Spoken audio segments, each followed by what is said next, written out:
청년 세대의 진로 모색 네 번째 시간. 오늘은 장애물 뛰어넘기라는 주제로 함께 공부하겠습니다. 지난 시간에 살펴보았던 Making My Story에 이어지는 내용이니 앞선 내용이 기억나지 않는 학생들은 이전 영상을 다시 확인해 주시기 바랍니다. 이번 시간에 함께 공부할 내용은 다음과 같은 세 가지입니다. 첫째, 개성의 확보. 둘째, 장애물 인식. 셋째, 준비 방법.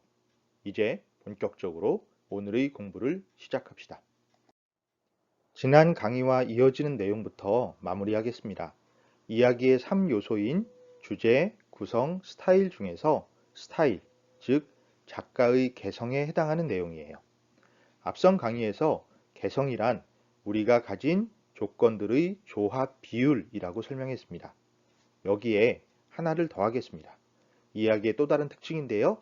스타일은 상황과 경력의 합이라는 것. 앞서 살핀 스토리텔러의 조건이 우리 각자에게 내재된 것이라면 이 부분은 우리와 외부 상황의 상관관계에 해당합니다. 흔히 스타일, 개성을 자신만이 갖는 독창적인 부분이라고 생각하지만 꼭 그런 것만은 아닙니다. 그런 부분도 간과할 수 없지만 독창성은 외부 상황과 부대끼면서 형성되는 경우가 더 많습니다. 그러니까 독창성이란 아무런 노력 없이 그냥 발현되는 것이 아니라 외부로부터 주어지는 문제에 대응하려고 이렇게도 고민하고 저렇게도 애를 쓰면서 스스로 나름의 답을 찾아가는 과정에서 만들어진 것이 바로 개성, 즉 자기만의 스타일이에요. 예를 들어 보겠습니다. 이 캐릭터가 누구를 닮았는지 알겠나요? 바로 한국 웹툰을 선도했던 만화가 강풀입니다. 2003년 8월부터 2004년 4월까지 포털 사이트 다음에 순정만화라는 작품을 연재해서 큰 인기를 얻었는데 이 작품은 이후 한국 웹툰이 서사성을 강화하는 계기로 작용했습니다. 그런데 강풀이 만화가로 인정받는 과정은 결코 쉽지 않았습니다. 뭐 어쩌면 당연한 일인지도 모르겠습니다. 왜 그럴까요? 이 장면을 보면 쉽게 짐작하실 수 있습니다. 맞아요. 강풀은 그림을 잘 그리는 편이 아닙니다. 데뷔 때보다 많이 좋아졌다고는 하지만 사실 지금도 썩 잘 그리는 편은 아니에요. 이 장면의 내용에도 제시되어 있지만 발표 지면을 얻지 못해서 여러 회사를 무작정 찾아갔다고 하죠. 하지만 이런 그림을 보고서 연재를 허락하는 담당자는 많지 않겠지요? 저라도 그랬을 겁니다. 충분히 이해할 수 있어요. 하지만 강풀은 포기하지 않습니다. 몇 번이나 거절을 당했지만 찾아가고 또 찾아갔어요. 하지만 끝내 허락을 얻지 못했습니다. 그러자 강풀은 방법을 바꿨습니다. 강풀닷컴이라는 개인 홈페이지를 만들고 스스로 발표 지면을 만들어서 작품을 연재합니다. 그런데 편집자들이 거들떠보지 않았던 그 작품들이 네티즌들에게 인기를 얻었어요. 그 인기에 힘입어 새로 시작하는 다음 웹툰이라는 사이트에 연재를 할 수 있게 되었는데 그 작품이 앞서 말한 순정 만화입니다. 이처럼 만화가 강풀의 개성은 인정받지 못하는 상황에 굴하지 않고 스스로 길을 찾아가는 과정에서 가치가 형성된 겁니다.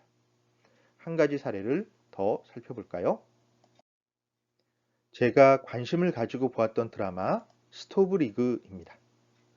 만년 꼴찌 프로야구단 드림즈를 새롭게 만들려는 사람들의 이야기인데요. 이 작품에 대해서는 할 말이 많고 흥미로운 캐릭터도 많았지만 우리 주제와 관련된 부분만 살펴보도록 하겠습니다. 여기에서 살펴볼 캐릭터는 드림즈의 노장 투수 장진우입니다. 한때 팀을 우승 후보로 이끌기도 했지만 어깨 부상 이후 빠른 공을 던질 수 없게 되면서 전성기가 끝났다라는 평가를 받고 있습니다. 이제 은퇴를 고민할 지경이죠. 그런데 에이스 투수 강두기가 트레이드 되면서 드림즈로 들어오게 됩니다. 함께 훈련을 하다가 강속구를 던지는 강두기를 부러운 듯이 바라보는 장진우. 그 모습을 보고 감독님이 특유의 무심한 말투로 말을 겁니다.